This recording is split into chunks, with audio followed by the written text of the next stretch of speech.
ಅಪ್ಪ ಗುರು, ಈ ಕತೆ ಕೇಳಿದ್ರೆ ನಿಮ್ಮ ಮೈಜುಮ್ ಅನ್ಸೋದು ಗ್ಯಾರಂಟಿ. 1972ರಲ್ಲಿ ಆಂಡೀಸ್ ಪರ್ವತದಲ್ಲಿ ಪ್ಲೇನ್ ಕ್ರಾಶ್ ಆಗುತ್ತೆ ಅಂತ ಹೇಳಿದ್ರೆ ಅದು ಸುದ್ದಿ ಅನ್ಸಲ್ಲ. ಆದ್ರೆ ಅಲ್ಲಿ ಉಳಿದುಕೊಂಡವರು 72 ದಿನ ಹಿಮದಲ್ಲಿ ಏನನ್ನು ತಿಂದು ಬದುಕಿದ್ರು ಅಂತ ಕೇಳಿದ್ರೆ ಅದು ನಿಮಗೆ ಶಾಕ್ ಕೊಡುತ್ತೆ. ಇದು ಉರುಗ್ವೆ ದೇಶದ ಓಲ್ಡ್ ಕ್ರಿಶ್ಚಿಯನ್ಸ್ ರಗ್ಬಿ ತಂಡದ ಕಥೆ. ಚಿಲಿಗೆ ಹೋಗ್ತಿದ್ದ ಫೇರ್ ಚೈಲ್ಡ್ ವಿಮಾನ ಅಕ್ಟೋಬರ್ 1972ರಲ್ಲಿ ಆಂಡೀಸ್ ಪರ್ವತ ಶ್ರೇಣಿಯ ಮಧ್ಯೆ ಅಪ್ಪಳಿಸುತ್ತೆ.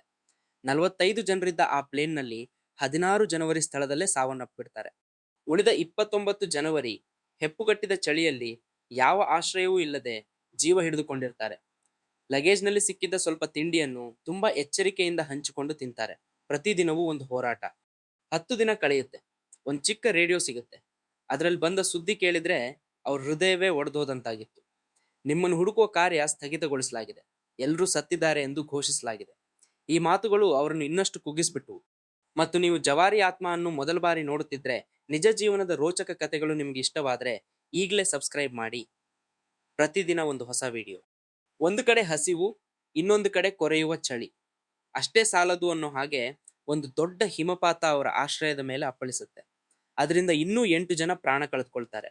ಈಗ ಬದುಕಿದ್ದವರು ಕೇವಲ 16 ಜನ ಅಷ್ಟೇ. ಹೊಟ್ಟೆ ಹಸಿವು ಅಂದ್ರೆ ಹೇಗಿರುತ್ತೆ ಅಂತ ನಿಮ್ಗೆ ಗೊತ್ತಾ? ನಿಮ್ ದೇಹ ನೀರಾಗಿ ಕರಗುವಷ್ಟು ಹಸಿವು. ಏನ್ ಮಾಡೋದಕ್ಕೂ ದಾರಿ ಇಲ್ಲದೆ ಅವರು ಒಂದು ಅನಿವಾರ್ಯ ನಿರ್ಧಾರ ತೆಗೆದುಕೊಳ್ತಾರೆ. ಅಂದ್ರೆ ದುರಂತದಲ್ಲಿ ಸಾವನ್ನಪ್ಪಿದವರ ದೇಹಗಳನ್ನು ತಿಂದು ಬದುಕುವ ನಿರ್ಧಾರ. 72 ದಿನಗಳ ನರಕಯಾತನೆಯ ನಂತರ ನಂಡೋ ಪ್ಯಾರಾಡೋ ಮತ್ತು ರಾಬರ್ಟೋ ಕ್ಯಾನೆಸಾ ಎಂಬಿಬ್ಬರು ಸ್ನೇಹಿತರು ಒಂದು ದೊಡ್ಡ ನಿರ್ಧಾರ ಮಾಡ್ತಾರೆ. ಬೆಟ್ಟ ಹತ್ತಿ ಸಹಾಯ ತರಲು ತಾವೇ ಹೊರಡ್ತಾರೆ. ಅಬ್ಬಬ್ಬಾ, ಅದು 10 ದಿನಗಳ ಭೀಕರ ಪ್ರಯಾಣ. ಯಾವುದೇ ಸಲಕರಣೆಗಳಿಲ್ಲದೆ ಕೇವಲ ರಗ್ಬಿ ಶೂಗಳೊಂದಿಗೆ ಅವರು ನಡೆದು ನಡೆದು ಕೊನೆಗೂ ಚಿಲಿಯ ವಾಸಸ್ಥಳ ತಲುಪುತ್ತಾರೆ. ಅಲ್ಲಿಂದ ಸಹಾಯ ಬಂದು ಉಳಿದ 14 ಜನರನ್ನು ರಕ್ಷಿಸಲಾಗುತ್ತೆ. ಇದು ನಿಜಕ್ಕೂ ಆಂಡೀಸ್ ಪರ್ವತದ ಚಮತ್ಕಾರ ಅಂತ ಪ್ರಪಂಚವೇ ಕೊಂಡಾಡುತ್ತೆ. ಹಸಿವಿನ ಅಂಚಿನಲ್ಲಿ ಮನುಷ್ಯ ಯಾವ ಮಟ್ಟಕ್ಕೆ ಹೋಗ್ಬಹುದು, ಆದ್ರೆ ಬದುಕುವ ಛಲ ಇದ್ರೆ ಎಂಥ ಅಸಾಧ್ಯವನ್ನು ಸಾಧ್ಯ ಮಾಡಬಹುದು ಅನ್ನೋದಕ್ಕೆ ಇದಕ್ಕಿಂತ ದೊಡ್ಡ ಉದಾಹರಣೆ ಬೇಕಾ?